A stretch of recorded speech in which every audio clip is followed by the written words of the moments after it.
Sa Tapachula, Mexico, nagpasya si El Casper, isang miyembro ng isang kilalang-kilalang gang, na i-recruit ang isang batang lalaki na nagngangalang Benito sa Mara Salvatrucha, isang gang na kilala sa marahas na reputasyon nito.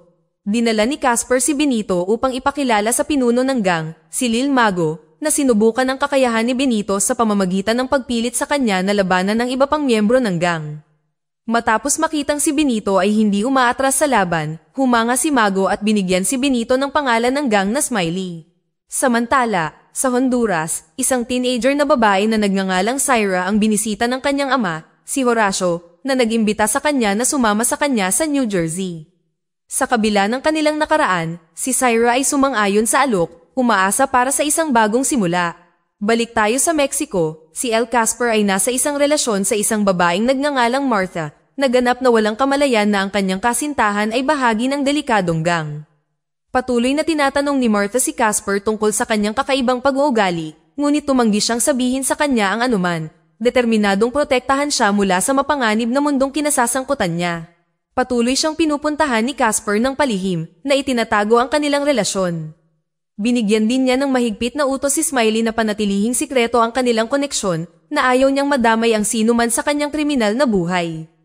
Isang araw, pagkatapos makasama si Martha, dinala ni Casper si Smiley sa punong tanggapan ng gang at ipinakilala siya sa iba pang miyembro.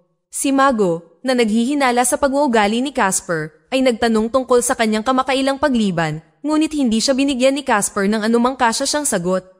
Nang maglaon, ginulat ni Mago ang lahat sa pamamagitan ng pagdadala ng isang karibal na miyembro ng gang na nahuli nila. Ibinigay niya kay Smiley ang gawain ng pagbaril sa bilanggo bilang kanyang pagsisimula sa gang. Bagamat malinaw na nababalisa si Smiley sa utos, tinulungan siya ni Casper na isagawa ito, na opisyal na minarkahan ang pagpasok ni Smiley sa gang. Binati ni Mago si Smiley pagkatapos ng pagbaril, na ipinapaliwanag na ang konsenya ay mawawala sa paglipas ng panahon at ang prioridad ng gang ay palaging protektahan ang kanilang teritoryo. Ang pag-uusap ay lumipat kay Casper, kung saan inakusahan siya ni Mago ng panlilinlang sa gang tungkol sa kanyang kinaroroonan sa Bombilla. Binalaan siya ni Mago na ang gayong kawalan ng katapatan ay maaaring lumikha ng gulo sa loob ng grupo at magdulot ng galit sa iba pang mga miyembro. Samantala, si Syra ay naglalakbay kasama ang kanyang ama na si Horacio at ang kanyang tiyuhin na si Orlando sa makapal na kagubatan ng Central America.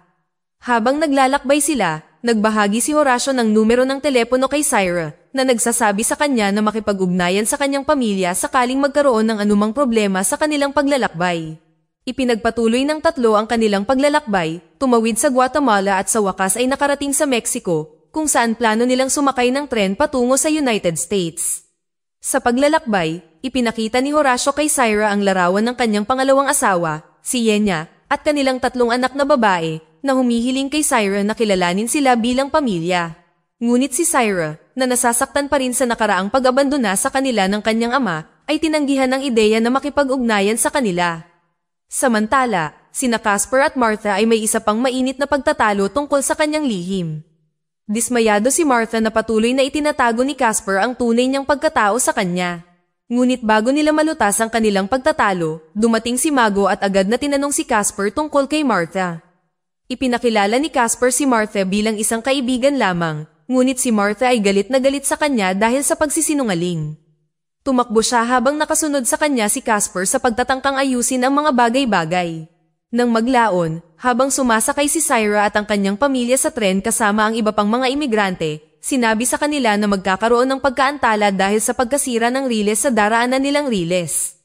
Ang mga pasahero ay napilitang maghintay ng isa pang tren. Sa panahong ito, ang gang ni Casper ay nagdaraos ng pulong sa isang sementeryo, tinatalakay ang kanilang mga aktibidad.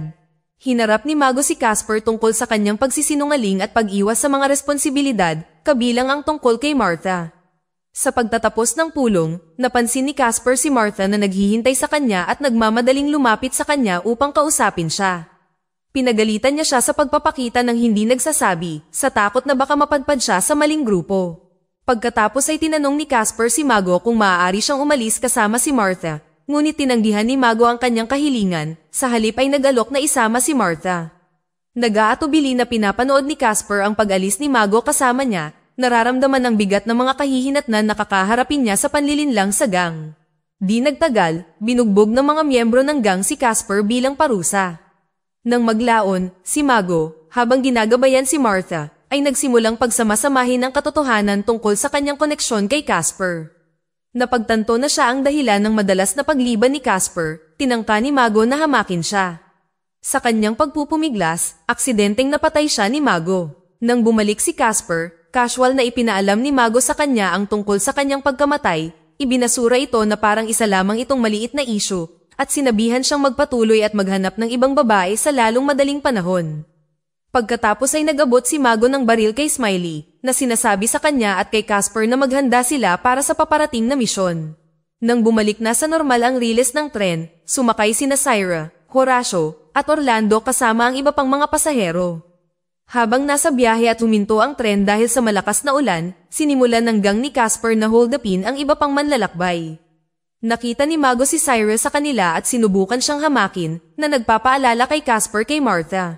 Sa sobrang galit, pinatay ni Casper si Mago, itinapon siya sa tren, at inutusan si Smiley na umalis kasama niya. Sa kanyang marahas na kilos, si Casper ay nagtanim ng takot sa iba pang mga pasahero, dahilan para lumayo sila sa kanya. Kinaumagahan, sinubukan siyang salakayin ng 2 pasahero, ngunit pumasok si Syra at ginulo sila sa pamamagitan ng pagpapanggap na may malapit na patrol sa hangganan. Balik tayo sa Mexico, bumalik si Smiley sa base ng gang dala ang balita ng pagkamatay ni Mago. Inakusahan ni El Sol, ang pangalawang pinuno ng gang, si Smiley bilang kasabwat ni Casper.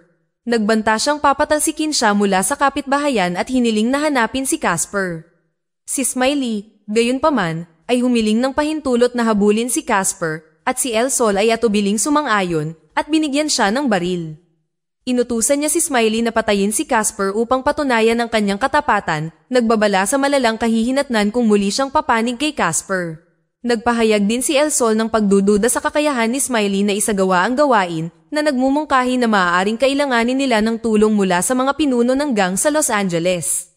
Habang nagpapatuloy si Smiley sa kanyang paglalakbay, si Casper, na nasa tren, ay nakatanggap ng nagbabantang mensahe mula kay El Sol.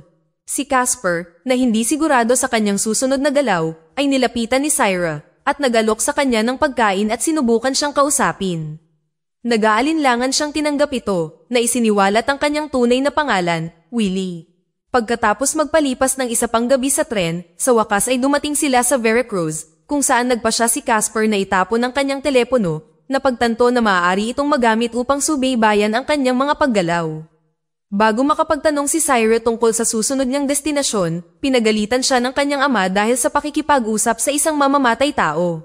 Si Syra, na nakakaramdam ng koneksyon kay Casper, ay gustong tulungan siya, ngunit ang kanyang ama ay naninindigan na ilayo siya sa kanya. Dahil sa pagkabigo sa pag-aatubili kay Casper na iugnay ang kanyang sarili sa kanya, si Syra ay umalis na galit, hindi sigurado kung ano ang mangyayari sa kanyang paglalakbay kasama siya. Habang nasa Mexico, nakatagpo si Smiley ng isa pang gang na nagsasabing bahagi sila ng Mara Salvatrucha. Sinabi niya sa kanila na hinahanap niya si Casper at sumang-ayon silang tulungan siyang hanapin siya. Kasabay nito, nag-uusap sina Casper at Syra kung saan ibinahagi ni Casper ang pangarap niya. Gusto niyang sumakay ng eroplano. Naaalala niya ang pagbisita sa isang pabrika ng eroplano sa Texas at kung gaano ito kahanga-hanga. Si Syra, bilang kapalit, ay nagbahagi ng hula na natanggap niya mula sa isang psychic na nagsabing makakarating siya sa US kasama ang demonyo sa kanyang tabi. Isinasaalang-alang niya ito bilang isang senyales na sila ni Casper ay sinadya upang makarating sa US ng magkasama, at hiniling niya sa kanya na dalhin siya sa pabrika ng eroplano sa sandaling makarating sila doon. Gayunpaman, sinabi ni Casper sa kanya na hindi siya maaaring manatili sa kanila kapag nakarating na sila sa US. Natatakot siya na ang mga gang na kanyang kinasasangkutan ay magdudulot ng gulo sa hinaharap kung gagawin niya iyon. Habang sinisimulan ni Smiley at ng kanyang mga bagong kaalyado ng gang na hanapin si Casper, sa kalaunan ay nalaman nila kung nasaan siya. Kinumpirma ng isang taong walang tirahan na nakita niya si Casper sa isang tren na patungo sa susunod na istasyon.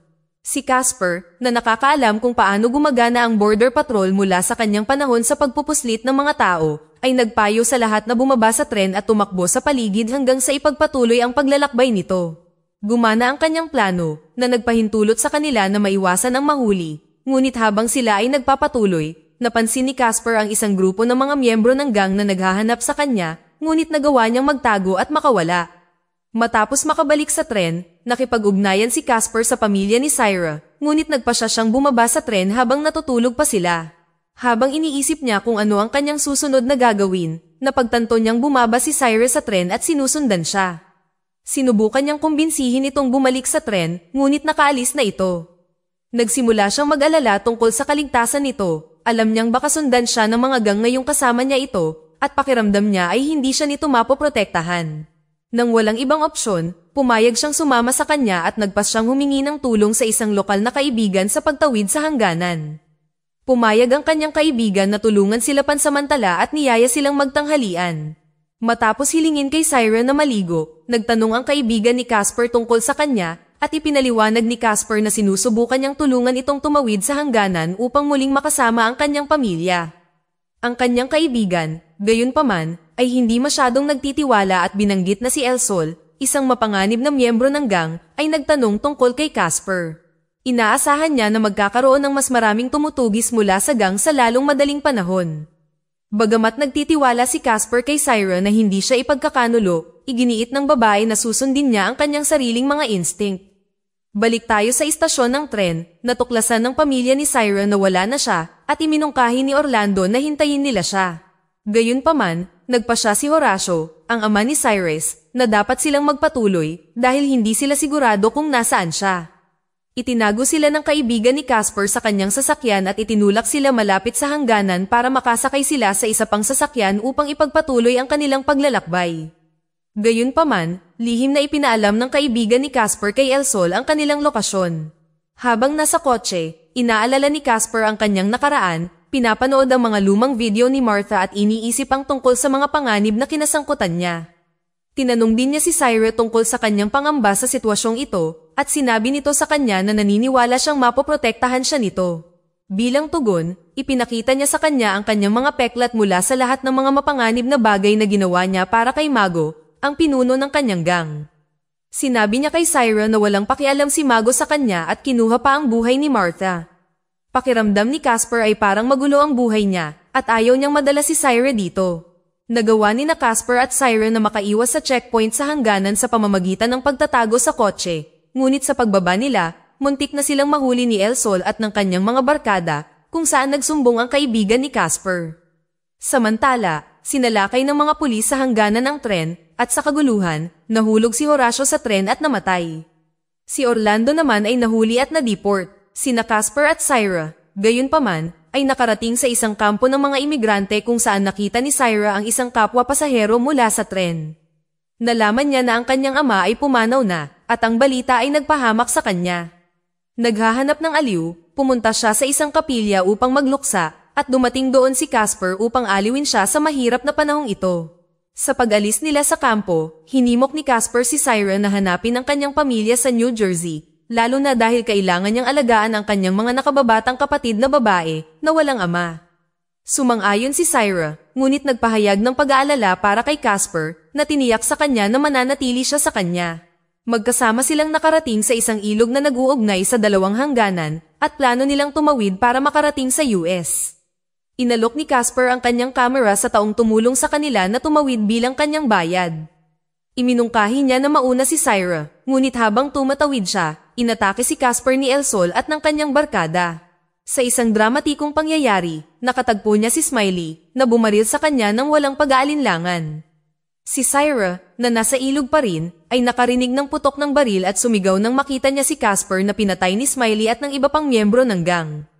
Pagkatapos magpalipas ng gabi sa tabi ng ilog, ipinagpatuloy ni Syra ang kanyang paglalakbay ng mag-isa. Sa kalaunan ay nakarating siya sa United States at nakipag-ugnayan sa pamilya ng kanyang ama. Samantala, sinubukan muli ni Orlando na tumawid sa hangganan. Balik tayo sa Mexico, natanggap ni Smiley ang pagiging ganap na miyembro sa gang pagkatapos patunayan ang kanyang katapatan sa isang ritual sa pagtato.